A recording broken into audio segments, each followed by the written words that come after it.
दुनिया में कई ऐसे वाक़यात रोनुमा होते हैं जो खुद ब खुद तारीख का हिस्सा बन जाते हैं, जिनसे माजी, हाल और मुस्तकबिल का दर्स मिलता है। ऐसे ही वाक़यात में एक तक़सीम हिंद में मुसलमानों की हिजरत है। सदियों तक साथ रहने और एक दूसरे की खुशी गम में शिरकत करने वाले पलक झपकते ही जान के दुश्मन बन गए। तक़सीम हिंद दास्तानों की ऐसी किताब है जिसका हर सफ़हा खून के आंसू रुलाता है। घर छुटे, जायदादें लुटी, बेटियां कुएं में डूब मरी, तो कहीं बाप औलाद को बचाते बचाते दम तोड़ गया। लुटे पिटे काफले, बिछड़ने वाले प्यारों को ढूंढती आंखें, इंतजार, उम्मीद और वसवसों के साथ नई जिंदगी की इब्तिदा। मिलकर एक एक झोंका आखिर तूफान बना था, यूं पाकिस्तान बना था, यूं पाकिस्तान बना था। मिलकर एक एक झोंका आखिर तूफान बना था, यूं पाकिस्तान बना था, यूं पाकिस्तान बना था, यूं पाकिस्तान बना था।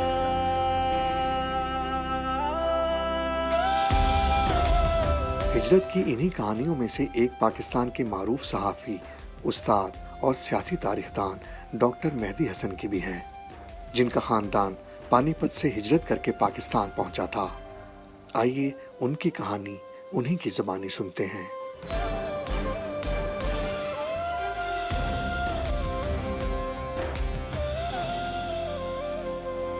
एक छोटा सा पहाड़ी कस्बा था कोई, जो कहलाता था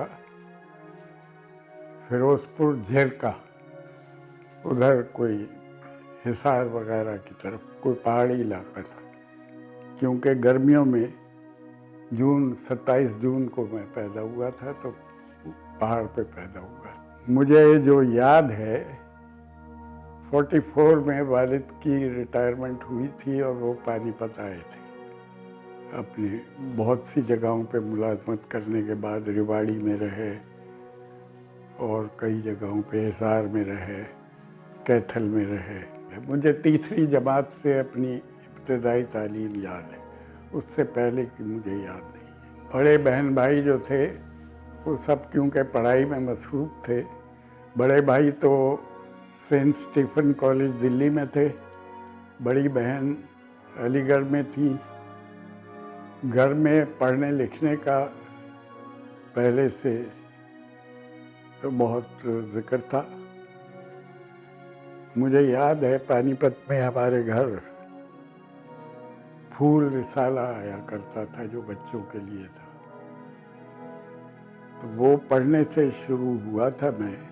हिंदू सिख तो वहाँ नहीं थे पानीपत में, हमारे मोहल्ले में तो कम से कम नहीं थे। जैन स्कूल ज़रूर था एक पानीपत में, और हमारा था हाली मुस्लिम स्कूल। तो ये इनकी दोनों की राइवलरी होती थी मुख्तलिफ अंदाज से। तो हम जैन स्कूल को अच्छा नहीं समझते थे, लेकिन जो हाली मुस्लिम स्कूल था और उसकी जो ब्रांच थी शाख अंसार कहलाती थी, जो प्राइमरी स्कूल था उसका, जिसमें मैं पढ़ता था और चौथी जमात का इम्तिहान दे के आया था। कोई ज़्यादा हिंदुओं सिखों से राब्ता नहीं था। लेकिन जब जुलूस निकलने शुरू हुए, जिसमें नारा सबसे मकबूल होता था, कायदे आज़म का फरमान लेके रहेंगे पाकिस्तान, बाकी और कोई नारा मेरे जहन में नहीं है, यही नारा सबसे ज़्यादा मकबूल था। गिरफ्तारियाँ भी होती थी लोगों की, जो तकरीरें वकरीरें करते थे उनके बारे में सुनते थे। 47 में जब फसादात शुरू हुए तो कर्फ्यू लगना शुरू हो गया। सबसे ज़्यादा कत्ल व गारत गरी ट्रेन्स में हुई।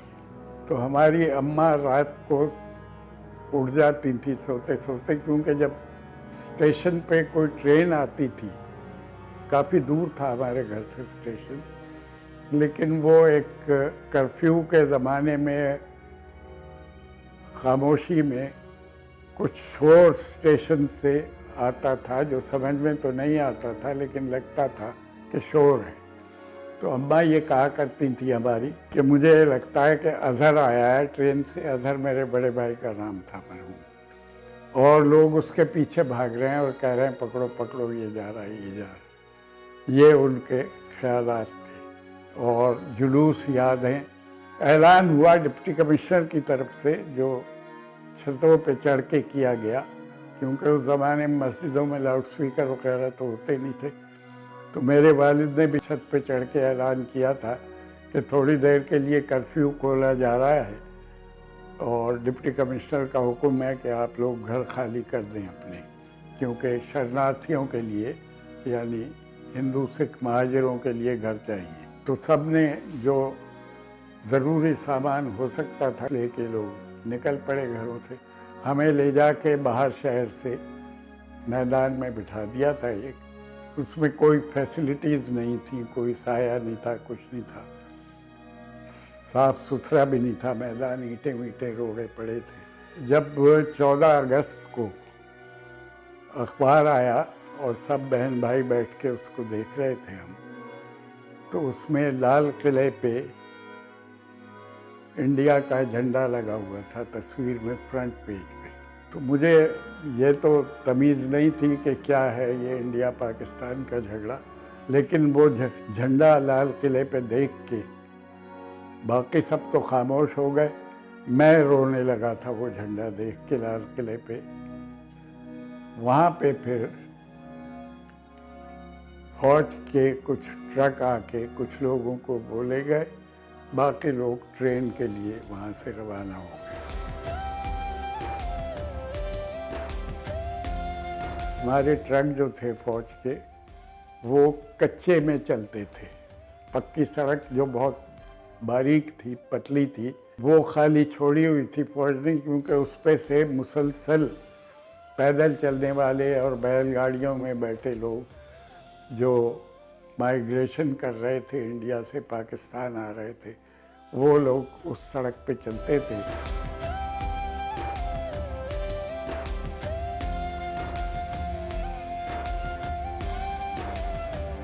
हमने 3 दिन में ये सफ़र तय किया था। एक रात अम्बाले की छावनी में गुजारी थी, फौज ने छावनी में बसेरा किया था।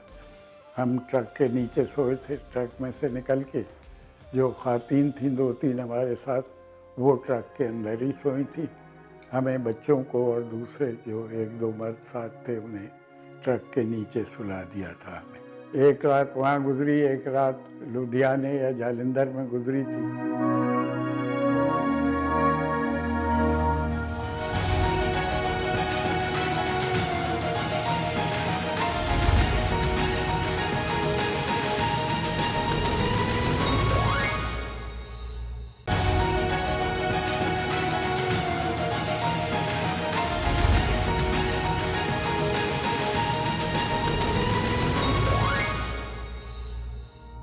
जब हमारा ट्रक अमृतसर से गुज़र रहा था, तो उस वक्त हमारे जो कमांडर थे कैप्टन बुखारी, उन्होंने हमें हुक्म दिया कि आप ट्रक के पर्दे जो हैं वो गिरा दिए जाएं और खुला ना हो कोई ट्रक। तो जितने ट्रक साथ थे 3-4, उन सब के पर्दे जो थे वो बंद कर दिए गए। और वहाँ मुझे याद है एक माइलस्टोन पे मैंने बहुत सा खून देखा था। उसके बाद जब लाहौर पहुँचे तो रात को हमारे अभी माँ बाप नहीं आए थे, वो कुछ दिन बाद आए थे दूसरे ट्रक में। तो मैंने रोना शुरू कर दिया था, मुझे याद है। मुझे घर वाले याद आ रहे थे, अम्मा याद आ रही थी। 1 महीना वहाँ गुजरा हमारा 5 टेम्पल रोड पे। 3-4 घर इकट्ठे हैं, बहुत से बने हुए, बीच में मैदान था। तो उस मैदान में हम खेलते थे। तो सामने के घर में एक एंग्लो इंडियन फैमिली रहती थी। उसमें से एक दिन एक खातून बाहर आई, एंग्लो इंडियन खातून, और उसने हमें बहुत बुरा भला कहा और ये कहा कि क्यों शोर मचा रहे हो इतना। हमने कहा भाई हम खेल रहे हैं। उसने कहा स्कूल जाके क्यों नहीं खेलते। हमने कहा हमारा कोई स्कूल नहीं है, हम रिफ्यूजी हैं और हमारे माँ बाप यहाँ नहीं हैं, वो आएंगे तो स्कूल में दाखिला होगा। उसके बाद जब वालिद लाहौर आए, उनका ख्याल था वालिद का कि हालात ठीक हो जाएंगे तो हमें वापस बुला लेंगे। उन्होंने कहा था मैं अपने बाप दादा की कब्रें छोड़कर नहीं जाऊंगा यहाँ से। तो उनके 4 भाइयों की कब्र थी वहाँ पानीपत में। वो सबसे छोटे भाई थे अपने 5 भाइयों में। फिर जब वालिद आ गए और उन्हें मुलाजमत मिली मोंटगोमरी की, तो हम मोंटगोमरी शिफ्ट हुए। और जिस घर में हम शिफ्ट हुए वो अभी ज़ेर तामीर था, मुकम्मल नहीं हुआ था। बिजली नहीं थी उसमें एक तो, जो बाद में लगवाई बड़े भाई ने हमारे, और कोई पौधा नहीं था। तो मैंने और मुझसे बड़े भाई ने हमने गार्डनिंग शुरू की। वहाँ बहुत पौधे लगाए। यहाँ भी जो पौधे आपने देखे हैं इस घर में, ये भी मेरे लगाए हुए हैं। तो मैंने गार्डनिंग वहाँ भी की जब मैं 8-9 साल का था, और बहुत पौधे लगाए।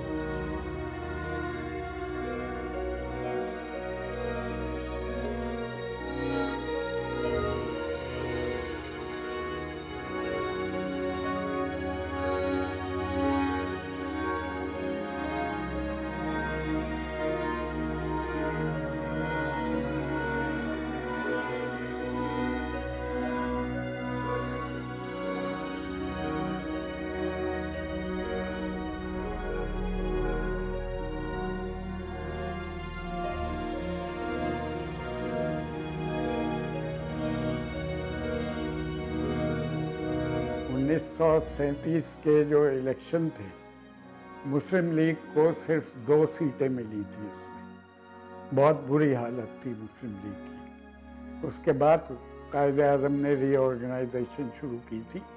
तो 7 सूबों में 9 में से कांग्रेस ने अपनी हुकूमतें बनाई थी। कांग्रेस ने जो पॉलिसीज़ फॉलो की वो पॉलिसीज़ जमहूरी पॉलिसीज़ नहीं थी।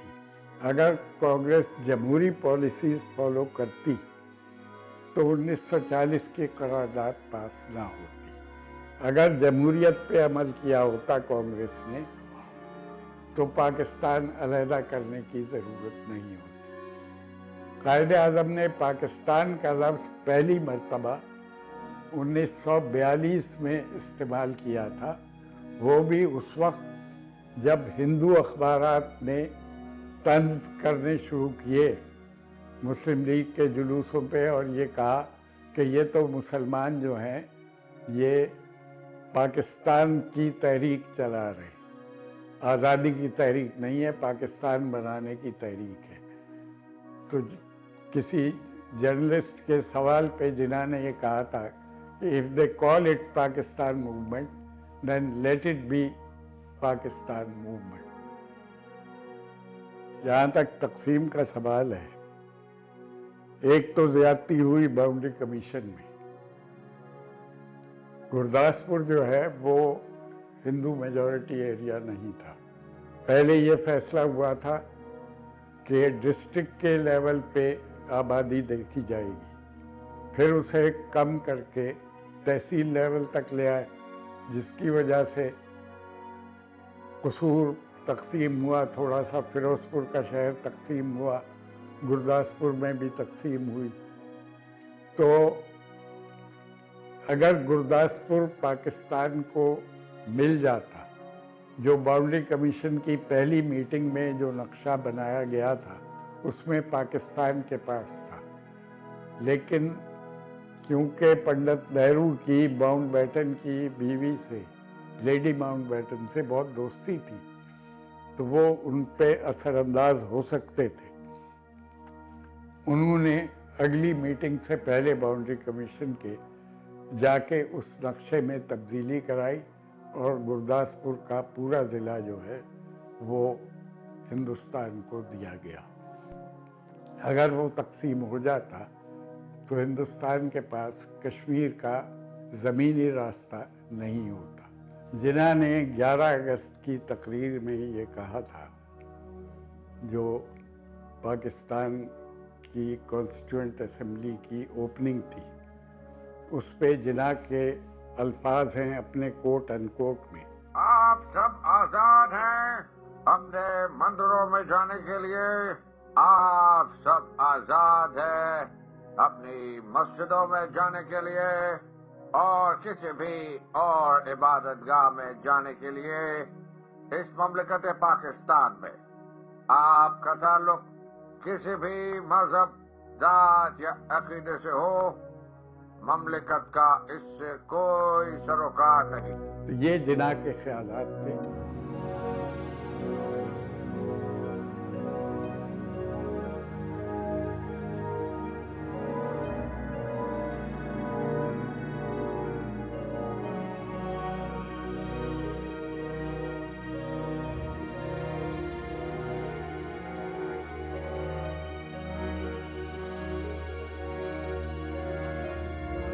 मैं क्योंकि टीचर हूँ, बहुत सीनियर, 50 साल हो गए, 50 साल से ज़्यादा हो गए पढ़ाते हुए, तो मैं ऑप्टिमिस्ट हूँ और मैं नौजवानों पे बहुत उम्मीदें उनसे वाबस्ता रखता हूँ। और मैं समझता हूँ और सोचता हूँ कि हमारी जो नौजवान नस्ल है, उसके पास जो इल्म के ज़राए हैं वो मेरी नस्ल के मुकाबले में बहुत ज़्यादा है। मैं तो एक रेडियो सेट की पैदावार हूँ, जिसको ऑन करने के बाद 5 मिनट इंतज़ार करना पड़ता था कि वो गर्म होगा तो आवाज़ आएगी उसमें से। मौजूदा जो नस्ल है हमारी नौजवानों की, उनके पास सारी दुनिया का इल्म है इंटरनेट पे, उनकी उंगलियों में। वो चाहें तो वो उस इल्म से फ़ायदा उठा सकते हैं, उठाना चाहिए उन्हें। इसलिए मैं उनसे उम्मीदें वाबस्ता रखता हूँ कि वो जब उस इल्म को इस्तेमाल करेंगे और पाकिस्तान के फैसले करने का हक़ उनके हाथ में आएगा, तो पाकिस्तान के हालात यकीनन बेहतर हो जाएंगे।